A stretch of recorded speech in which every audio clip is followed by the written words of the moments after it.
নমস্কাৰ আমি পঢ়ি আছো ক্লাস 6 নবোদয় এন্ট্ৰেন্স এক্সামত আহিব পৰা গণিতৰ 20টা ইম্পৰ্টেন্ট কোৱেশ্চন সো পাৰ্ট 1 ত 10টা কোৱেশ্চন আমি আলোচনা কৰিলো সো আজিৰ ভিডিঅত 11 নম্বৰ প্ৰশ্নৰ পৰা 20 নম্বৰ প্ৰশ্নলৈ গুটেইখিনি ডিসকাস কৰিম সো প্ৰশ্নলৈ আগবাঢ়িছো কৈছে ইয়াত তলৰ কোনটো আটাইতকৈ সৰু গুটে এই দুটা যদি চাও দশমিকত আছে গতিকে এই দুটা আমি কি হলে কনভাৰ্ট কৰিম দশমিকলৈ কনভাৰ্ট কৰিম এট কিমান আছে 13/5 মানে 13 ক 5 ৰে হৰণ কৰিব লাগিব 5 ৰে হৰণ কৰিলে 5 2 গুণ 10 হ'ব আৰু ইফালে 3 থাকিব পইণ্ট দি দিলো শূন্য থাকিলে 5 6 গুণ 30 সো ইয়াৰ মানটো পাম আমি 2.6 আৰু পইণ্টৰ পিছত তিনটা অংক আছে গতিকে তিনটা কৰিবৰ কাৰণে দুটা শূন্য আমি লগাই দিব পাৰিম ইয়াকো 24ক 24ক কিহেৰে হৰণ কৰা হৈছে 9 ৰে হৰণ কৰা হৈছে ওকে 9 ৰে হৰণ কৰিলে 9 দুগুণ কিমান হৈ যাব 18 হৈ যাব 6 থাকিব পইণ্ট দি দিলো 60 হ'ব 9 6 গুণ 54 আকৌ 6 থাকিব মানে 6 6 এনেকৈ ওলাই থাকিব গতিকে 2.666 ইয়াতো লিখি দিব পাৰিম এতিয়া আটাইতকৈ সৰুটো উলিয়াব লাগে পইণ্টৰ আগত দশমিকৰ আগত ইয়াত কিমান আছে 2 আছে রাইট ইয়াত কিমান আছে 2 আছে ইয়াতো 2 আছে ইয়াতো 2 আছে গুটেই কেটা সমান হৈ আছে পইণ্টৰ পিছত ইয়াত 6 আছে ইয়াত 6 আছে ইয়াত 0 আছে ইয়াত 6 আছে সো আটাইতকৈ সৰুটো কোনটো হ'ব 0 টো হ'ব গতিকে এই গুটেই সংখ্যাটোৱে আটাইতকৈ সৰু সংখ্যাটো হ'ব নেক্সট এই গুটেই যেটো এক্সপ্ৰেছন আছে এই এক্সপ্ৰেছনটো আমি যদি সৰল কৰাৰ পিছত আমাৰ যেটো ৰিজাল্ট হ'ব এটো কিমান হ'ব সুধিছে কি সিম্বল আছে ইয়াত হৰণ আছে ৰ আছে বিয়োগ আছে পূৰণ আছে আৰু যোগ আছে প্ৰথম কিহৰ কাম কৰিব লাগে ৰৰ কাম কৰিম ৰৰ কাম কৰিলে ইয়াত আমি পূৰণ চিন দিব পাৰিম ৰৰ ঠাইত 3 ৰে এই যেটো 18 টো কেইবাৰ যাব 6 বাৰ যাব ৰাইট তাৰ পৰা ইয়াতো কি হৈ যাব পূৰণ হৈ যাব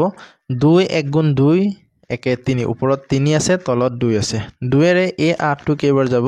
4 বাৰ যাব আৰু এই 4 আৰু 3 টো পূৰণ হৈ আছে 4 3 গুণ কিমান হৈ যাব 12 সো ইয়াক নতুনকৈ লিখিলে কি হৈ যাব 48 হৰণ 6 বিয়োগ 5 পূৰণ 12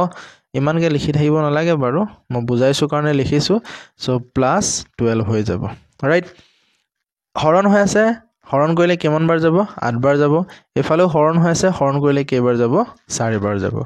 তেতিয়া -5 হ'ব * 4 হ'ব + 12 হ'ব এই দুটা পূৰণ কৰিলে কিমান হৈ যাব 20 হৈ যাব তাৰ পৰা -8 minus 20 plus কি হৈ যাব 12 এটা যোগৰ কাম কৰিম যোগ কৰিবলৈ যাওতে এতিয়া সোৱা 20 আৰু 12 টা আমি ডাইৰেক্ট যোগ কৰিব নোৱাৰো কাৰণ 20 ৰ আগত মাইনাস চিন আছে এতিয়া 12 ৰ আগত কি আছে প্লাস চিন আছে ইয়াৰ আগতো কি চিন আছে প্লাস চিন আছে গতিকে 8 আৰু 12 যদি প্লাস কৰোতে তে কিমান হৈ যাব 20 মাইনাস ইফালে মাইনাস আছে -20 কৰি দিলো 20 ৰ পৰা 20 মাইনাস কৰিলে কিমান থাকিব 0 অপচন নম্বৰ এ Next, এখন বাছৰ গতি প্ৰতি ঘণ্টাত এটো 72 আছিল সৰি 72 কিলোমিটাৰ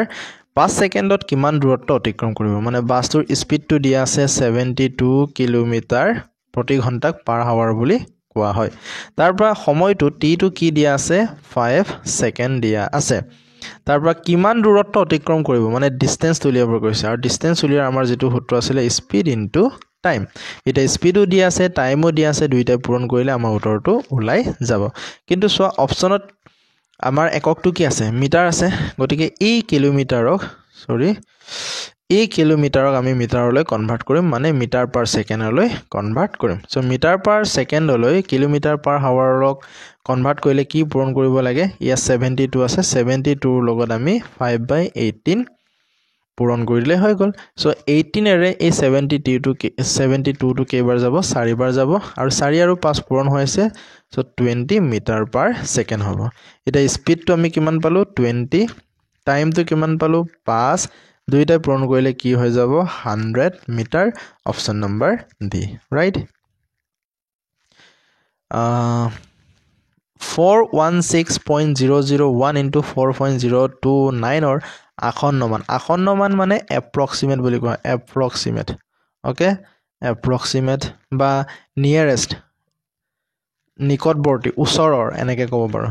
মোক যদি সোধা হয় যে 4.4 ৰ আসন্ন মান কিমান তেতিয়া মই কম 4 কাৰণ 4.4 কাৰ ওচৰত আছে 4 ৰ ওচৰত আছে একেবাৰে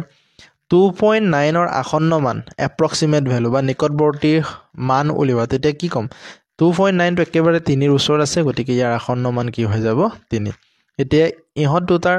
পূৰণ কৰিলে পূৰণ কৰাৰ পিছত যেটো উত্তৰ ওলাব তাৰ আসন্ন মান উলিয়াবলৈ কৈছে প্ৰথমতে আসন্ন মান ইয়াৰ উলিয়াই লওঁ সো 416.001 একেবাৰে কাৰ ওচৰত আছে 416 ৰ ওচৰতে আছে আৰু ইয়াত সৰি এটো ইয়াক 5 কৰি লোৱা 4 হ'ব নালাগে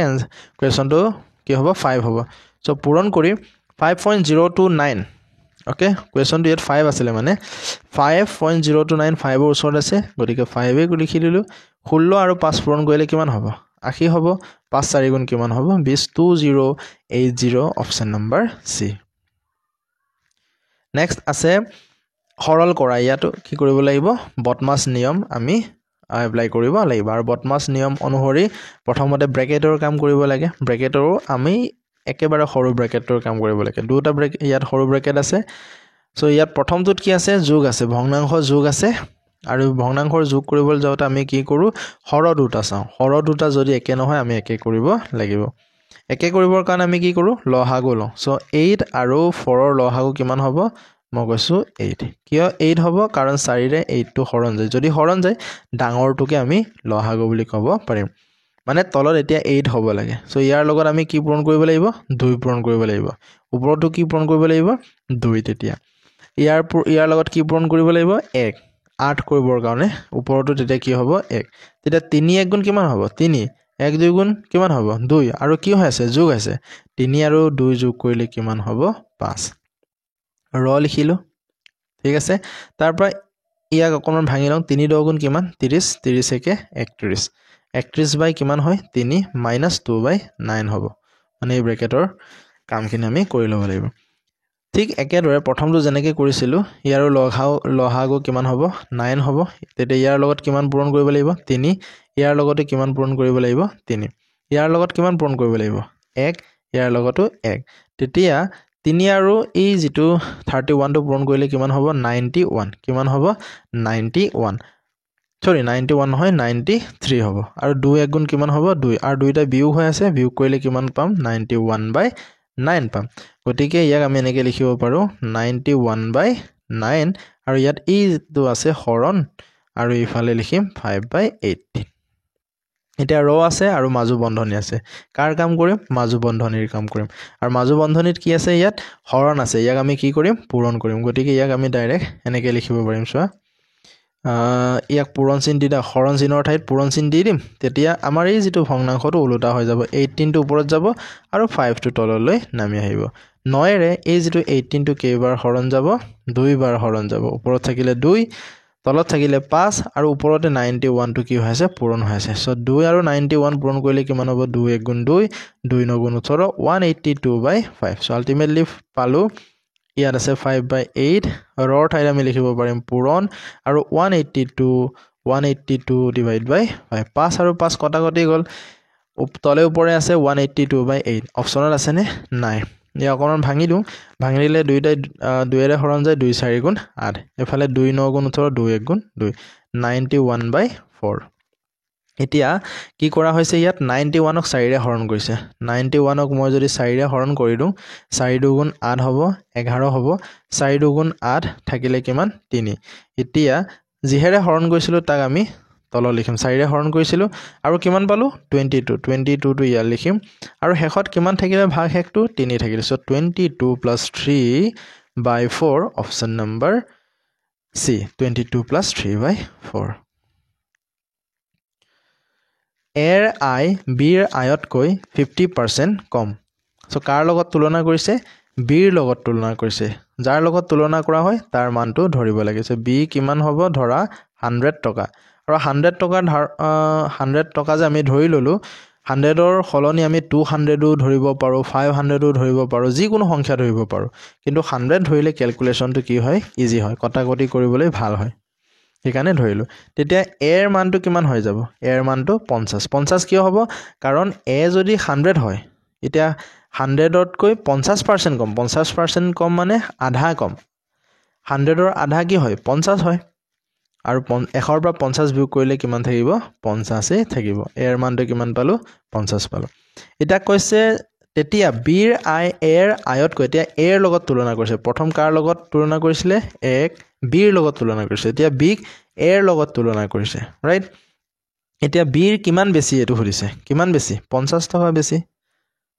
হয়নে এটা কিমান টকা বেছি 50 টকা বুলি কোৱা হলে আমি ৰাইট চিন আমি দি দিলো হেতেন 50 টকা কিন্তু শতাংশত পাৰ্সেন্টেজ বেছিৰ পাৰ্সেন্টেজটো উলিয়াবলৈ কৈছে সো বেছি পাৰ্সেন্টেজটো আমি কেনেকৈ উলিয়াও ওপৰত বেছি থাকিব আৰু তলত যাৰ লগত তুলনা কৰা হয় এৰ লগত তুলনা কৰা হৈছে এৰ মানটো থাকিব আৰু 100% টো লিখি দিলে হ'ল যেনেকৈ প্ৰফিট পাৰ্সেন্ট আমি উলিয়াম প্ৰফিট পাৰ্সেন্ট উলিওৱাৰ সূত্ৰটোৰ দৰে একেই সো ওপৰত থাকে প্ৰফিট তলত থাকে কষ্ট প্ৰাইস আৰু 100% টো পূৰণ কৰি দিয়া হয় ইয়াতো বেছি কিমান হৈছে 50 এৰ আই কিমান আছে এৰ আই টো 50 আছে গতিকে তলত 50 হ'ব ইনটু 100% 50 আৰু 50 কটাকটি কৰিলে কেইবাৰ যাব একবাৰ যাব 1 আৰু 100% ক পূৰণ কৰিলে কিমান হৈ যাব 100% অপচন নম্বৰ সি 17 450 এটা সামগ্ৰী বিক্ৰী কৰাৰ সময়ত এজন ব্যক্তিয়ে 25% লোকসান কৰে 25% লাভ কৰিবলৈ কি দামত বিক্ৰী কৰিব লাগিব ঠিক আছে সো সেলিং প্ৰাইস উলিয়াবলৈ কৈছে আমাক সেলিং প্ৰাইস মানে কি হয় বিক্ৰী দামটো আমাৰ উলিয়াই দিবলৈ কৈছে আমি কি কৰিম কষ্ট প্ৰাইসটো সদায় উলিয়াই ল'ব লাগে সো কষ্ট প্ৰাইসটো ইয়াত উলিয়াই লম কষ্ট প্ৰাইস লিখিম আৰু প্ৰথম কষ্ট প্ৰাইসটো কৰ পৰা উলিয়াম প্ৰথম যেটো স্টেটমেন্ট দিয়া আছে তাৰ পৰা কিমান পাৰ্সেন্ট লোকসান হৈছে লোকসান দিয়া আছে 25% আৰু সেলিং প্ৰাইসটো কিমান আছে 450 ওপৰৰ যেটো স্টেটমেন্ট এটো 450 কষ্ট প্ৰাইসটো আমি নাজানো গতিকে কষ্ট প্ৰাইসনৰ সদায় আমি কি বুলি ধৰিম 100% বুলি ধৰিম এতিয়া সোৱা 100% ৰ বস্তু এটা যদি 25% ৰ লস কৰি বিক্ৰী কৰা হয় তেতিয়া আমি কি কৰিম বিয়োগ কৰিলে ইয়াৰ সেলিং প্ৰাইস তো মানে বিক্ৰী দামটো লৈ যাব 100% অৰ প্লাস 25% যদি আমি বিয়োগ কৰো তেতিয়া কিমান পাম 75% আৰু এই 75% টো কি হয় সেলিং প্ৰাইস আৰু সেলিং প্ৰাইস কিমান আছে 450 গতিকে লিখিব পাৰিম 75% ইজ ইকুৱেল টু 450 বুলি আমি লিখিব পাৰিম তাৰ পৰা আমাক যেহেতু কষ্ট প্ৰাইসটো উলিয়াবলৈ কৈছে ঠিক আছে কষ্ট প্ৰাইসটো উলিয়াবলৈ কৈছে কষ্ট প্ৰাইসটো উলিয়াবৰ কাৰণে আমি 100% ৰ মানটো উলিয়াই দিলে হৈ যাব ইমানখিনি উলিওৱাৰ প্ৰয়োজন নাই লাষ্টত সোৱা এই লাষ্টৰ আমাৰ যেটো ষ্টেটমেন্ট দিয়া আছে ইয়াত কি কৈছে আকৌ লাভ হ'ব লাগিব কি হ'ব লাগিব প্ৰফিট হ'ব লাগিব সো প্ৰফিট কিমান হ'ব লাগিব 25% হ'ব লাগিব এতিয়া কষ্ট প্ৰাইসটো সদায় 100% হৈ যাব কষ্ট প্ৰাইসটো কি হৈ যাব 100% হৈ থাকিব এতিয়া 100% ৰ বস্তুটো 25% ৰ লাভত বিক্ৰী কৰিলে ইয়াৰ সেলিং প্ৰাইসটো কিমান হৈ যাব ইয়াৰ সেলিং প্ৰাইসটো 125% সো 125% ৰ মানটো উলিয়াই দিলে হৈ যাব ইয়াত দিয়া আছিল 75% ইজ ইকুৱেল টু 450 হলে 125% টো কিমান হ'ব 450 ৰ তললৈ 75 টো নামি আহিব আৰু এফালে 125 টো পূৰণ হৈ থাকিব 125 টো ওপৰত আছে 75 তলত আছে ঠিক আছে তলে উপৰে আছে গতিকে দুইটাই 25 এৰে হৰণ যায় 25 এৰে এটো কেইবাৰ যাব তিনিবাৰ যাব 25 এৰে এটো কেইবাৰ যাব 6 25 নহয় 5 25 হৈ যাব নহয় জানো সৰি এখিনি আকৌ লিখিছো accidental বুলি ক'ব লাগিব 75% টো কিমান হল 450 হল সো 125% উলিয়াবলৈ গৈ আছো নহয় জানো তেতিয়া 450 কি হৈছে 450 তলত থাকিব 75 into 125 দুইটাই 25 এৰে হৰণ যায় এটো 25 এৰে তিনিবাৰ আৰু 5 25 পাঁচবাৰ 5 25 125 তিনিৰ আকৌ এই যেটো 450 টো কেইবাৰ যাব 3 15 45 শূন্যটো লাগিলে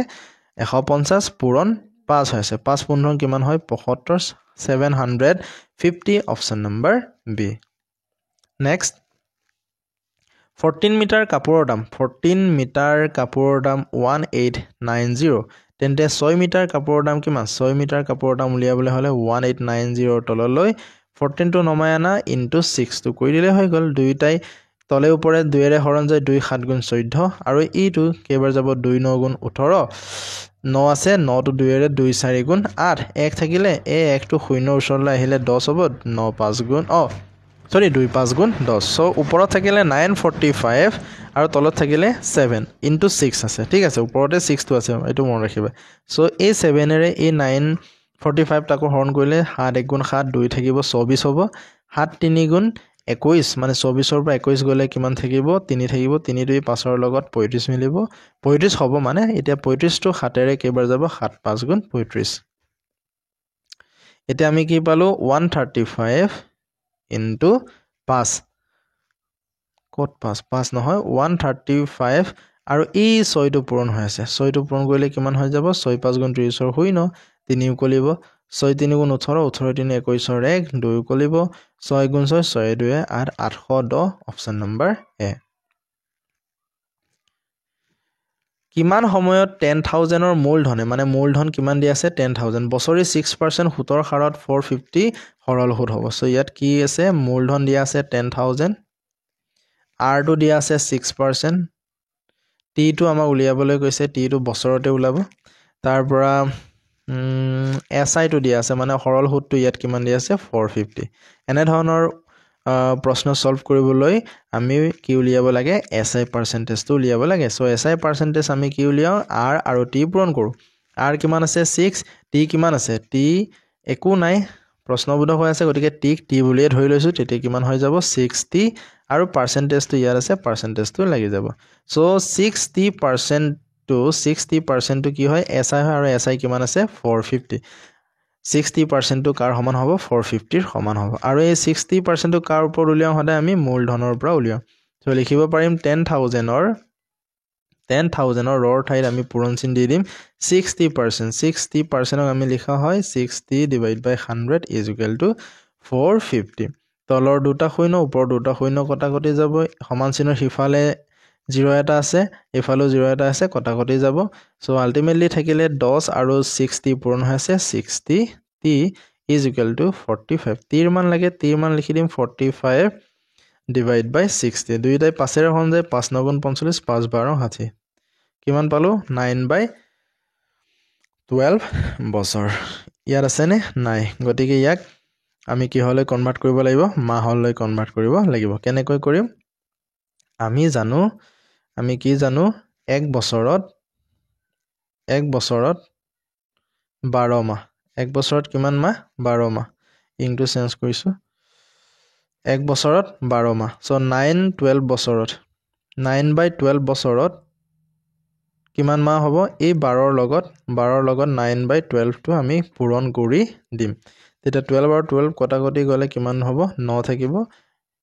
অৰ্থাৎ ইয়াৰ মানটো কি হৈ যাব উত্তৰটো হৈ যাব 9 মাহ option number B last question আয়তাকাৰ প্লটৰ দৈৰ্ঘ্য প্লটৰ প্ৰস্থৰ 3 গুণ মানে প্ৰস্থক যদি মানে বিক যদি মই x বুলি ধৰো লেন্থটো মানে দৈৰ্ঘ্যটো কিমান হ'ব 3 গুণ মানে থ্ৰাইস x হ'ব আৰু ইফালেও মিটাৰ হ'ব আৰু ইফালেও মিটাৰ হ'ব এটা প্লটৰ কালি এৰিয়াটো কিমান দিয়া আছে 768 মিটাৰ স্কয়াৰ দিয়া আছে কি উলিয়াবলৈ কৈছে পৰিসীমা উলিয়াৰ সূত্ৰটো কি আছিল 2 * l + b দিক আৰু প্ৰস্থ যোগ কৰি 2 পূৰণ কৰিলে ইয়াৰ উত্তৰটো ওলাই যাব সো x ৰ মান উলিয়াই দিলে আমাৰ l আৰু b মানে দিক আৰু প্ৰস্থৰ মান ওলাই যাব গতিকে দিক আৰু প্ৰস্থ কৰ পৰা উলিয়াম ইয়াৰ পৰা উলিয়াব পাৰিম আয়তৰ কালি উলিয়াৰ সূত্ৰটো কি আছিল দিক পূৰণ প্ৰস্থ আৰু এটো পূৰণ কৰিলে কিমান হয় বুলি কৈছে 768 সো l ৰ মান 3x আছে আৰু b ৰ মান কিমান আছে x আছে 768 হ'ব 3x² হ'ব এটো আৰু ইফালে 768 হ'ব x এতিয়া চোৱা এই 3 ৰে মানে 3 যেহেতু তললৈ গুছি আহিব 3 ৰে হৰণ কৰিব লাগিব 3 2 গুণ 6 এক থাকিলে 3 5 গুণ 15 এক থাকিলে 18 3 6 গুণ 18 সো x² মানটো কিমান পালো 256 কিন্তু আমাক সিঙ্গল x টো লাগে ন সো এই স্কয়াৰটো ইফালে গুছি গলে স্কয়াৰ ৰুট 256 হ'ব 256 ৰ বৰ্গমূল কি হয় 16 হয় সো x ৰ মান কিমান পাৰো 16 অৰ্থাৎ b ৰ মান 16 হল b ৰ মানটো কিমান হল 16 হল আৰু l ৰ মানটো কিমান হ'ব 3 আৰু 16 পূৰণ কৰিলে 48 এতিয়া এই 16 আৰু 48 টো যোগ কৰি 2 পূৰণ কৰিলে উত্তৰটো ওলাই যাব 8 6 কিমান 14 4 4 1 5 5 1 6 64 লগত 2 পূৰণ কৰিলে 2 4 গুণ 8 হ'ব 2 6 গুণ 12 128 মিটাৰ অপচন নম্বৰ সি থ্যাংক ইউ